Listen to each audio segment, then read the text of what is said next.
বন্ধুরা তোমরা কেমন আছো? আজকে মিনি কিচেনে বানালাম বেগুন ভর্তা আর রুই মাছের ভর্তা। তার জন্য এখানে আমি নিয়েছি বেগুন, শুকনো লঙ্কা, পেঁয়াজ কুচি আর একটা রুই মাছের পেটির পিস। এই ভর্তাটা আমি একটু অন্যরকম ভাবে বানাবো। চলো ভিডিওটা শুরু করা যাক। ভিডিওটা স্কিপ না করে শেষ পর্যন্ত ভিডিওটা দেখতে থাকো। এরপর আমি উনুনে জালটা ধরিয়ে উনুনের উপরে বসিয়ে দিলাম কড়াই। এবার কড়াইতে দিয়ে দিলাম পরিমাণ মতন তেল। তেলটা গরম হতে থাকুক ততক্ষণে মাছের গায়ে দিয়ে দিলাম লবণ।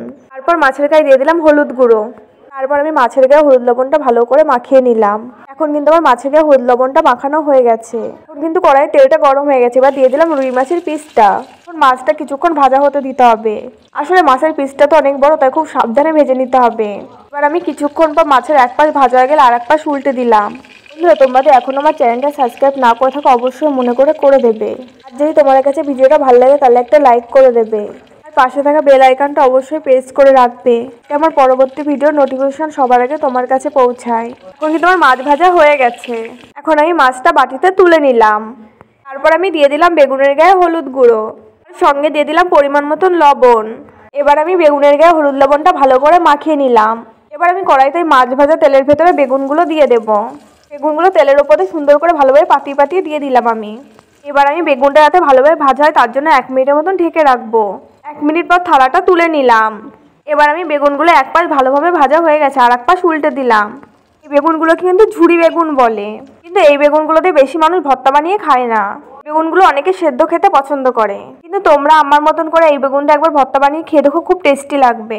এখন কিন্তু আমার বেগুনটা ভিজে নেওয়া হয়ে গেছে, বাটিতে তুলে নিলাম। বেগুন ভাজাটা তুলে নেওয়া হয়ে যাওয়ার পর কড়াইতে দিয়ে দিলাম অল্প পরিমাণে তেল। তেলটা গরম হয়ে গেলে তার ভেতরে দিয়ে দিলাম কুচি করে রাখা পেঁয়াজ। এবার আমি পেঁয়াজটা কিছুক্ষণ ভালোভাবে ভেজে নেব। পেঁয়াজটা ভাজা হওয়ার জন্য দিয়ে দিলাম পরিমাণ মতন লবণ, আর সঙ্গে দিয়ে দিলাম পরিমাণ মতন হলুদ গুঁড়ো। সবকিছু দেওয়া হয়ে যাওয়ার পর পেঁয়াজটা আমি একটু নাড়াচাড়া করে দিলাম। এদিকে পেঁয়াজটা ভাজা হতে থাকুক ততক্ষণে মাছটা ছাড়িয়ে নেব।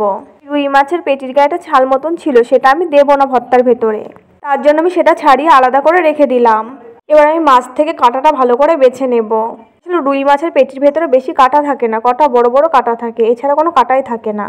এর জন্য এই ভর্তাটা পেটির মাছ দিয়ে বানালেই ভালো হয়। এখন কিন্তু আমার মাছটা বেছে নেওয়া হয়ে গেছে। এদিকে আমার পেঁয়াজ ভাজাটা হয়ে গেছে, আমি পেঁয়াজ ভাজাটা বাটিতে তুলে নিলাম। তারপর দিয়ে দিলাম কড়াইতে আরও অল্প পরিমাণে তেল। তারপর তেলটা গরম হয়ে গেলে তার ভিতরে দিয়ে দিলাম শুকনো লঙ্কা। আমি শুকনো লঙ্কাগুলো কিছুক্ষণ ধরে ভালোভাবে ভেজে নেব। শুকনো লঙ্কাগুলো কিন্তু একটু কড়া করে ভেজে নিতে হবে। তারপর আমি যে বেগুনটা ভেজে রেখেছিলাম সেই বেগুনটা ঝাঁঝরি হাতাতে ভালো করে মেখে নেব। বেগুনটা ঝাঁঝরি হাতাতে ভালো করে মাখা যাচ্ছিল না, তাই আমি হাত দিয়ে ভালো করে মেখে নিলাম। বেগুন তো তোমরা অনেক পুড়িয়ে খেয়েছো, এইভাবে একবার খেয়ে দেখো। বেগুন ভর্তার ভেতরে দিয়ে দিলাম কাঁচা পেঁয়াজ। কাঁচা পেঁয়াজটা অল্প পরিমাণে দিলাম, দিয়ে ভালো করে বেগুনটা আবার মাখিয়ে নেব।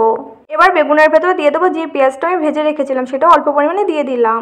এবার বেগুনের ভেতরে দিয়ে দিলাম অল্প একটু কাঁচা সরষের তেল। তারপর সবকিছু দেওয়া গেলে বেগুনটা আবার একটু ভালো করে মেখে নিলাম। এদিকে কিন্তু আমার শুকনো লঙ্কাগুলো ভাজা হয়ে গেছে, আমি শুকনো লঙ্কাগুলো বাটিতে তুলে নিলাম। এদিকে কড়াইতে যে তেলটা ছিল সেটা আমি শুকনো লঙ্কার মতন ঢেলে নিলাম। এবার শুকনো লঙ্কার ভেতরে দিয়ে দিলাম পরিমাণ মতন লবণ। আমি শুকনো লঙ্কার ভেতরে লবণ দিয়ে শুকনো লঙ্কাটা ভালো করে মেখে নিলাম। এখন কিন্তু আমার শুকনো লঙ্কাটা ভালো করে মেখে নেওয়া হয়ে গেছে। এবার কিছুটা শুকনো লঙ্কা দিয়ে দিলাম বেগুন ভর্তার ভেতরে। তারপর বেগুন ভর্তাটা আবার ভালো করে মেখে নিলাম। এবার আমি যে পেঁয়াজটা ভেজে রেখেছিলাম সেটা শুকনো লঙ্কার ভেতরে দিয়ে দিলাম, আর সঙ্গে দিলাম অল্প পরিমাণে কিছু কাঁচা পেঁয়াজ। তোমরা চাইলে শুধু কাঁচা পেঁয়াজও দিতে পারো। সবকিছু দেওয়া হয়ে গেলে দিয়ে দিলাম যে মাছটা আমি ছাড়িয়ে রেখেছিলাম। সবকিছু দেওয়া হয়ে গেছে, এবার সবকিছু ভালো করে মিশিয়ে নেব। এই ভর্তাটা কিন্তু খেতে খুব টেস্টি হয়, তোমরা একবার বানিয়ে খেয়ে দেখো। সবকিছু শেষে রুই মাছ ভর্তার উপরে দিয়ে দিলাম একটু কাঁচা সরষের তেল। তোমাদের কাছে আজকে রান্নাটা কেমন লেগেছে অবশ্যই কমেন্ট করে জানাবে। তোমরা আমার মিনি কিচেনে আর কি রান্না দেখতে চাও অবশ্যই কমেন্ট করে জানাতে পারো। তোমরা পাশে থাকলে আরো ভালো ভালো রান্নার ভিডিও করব। ভিডিওটা ভালো লাগলে লাইক, কমেন্ট, সাবস্ক্রাইব, শেয়ার করতে একদম ভুলবে না।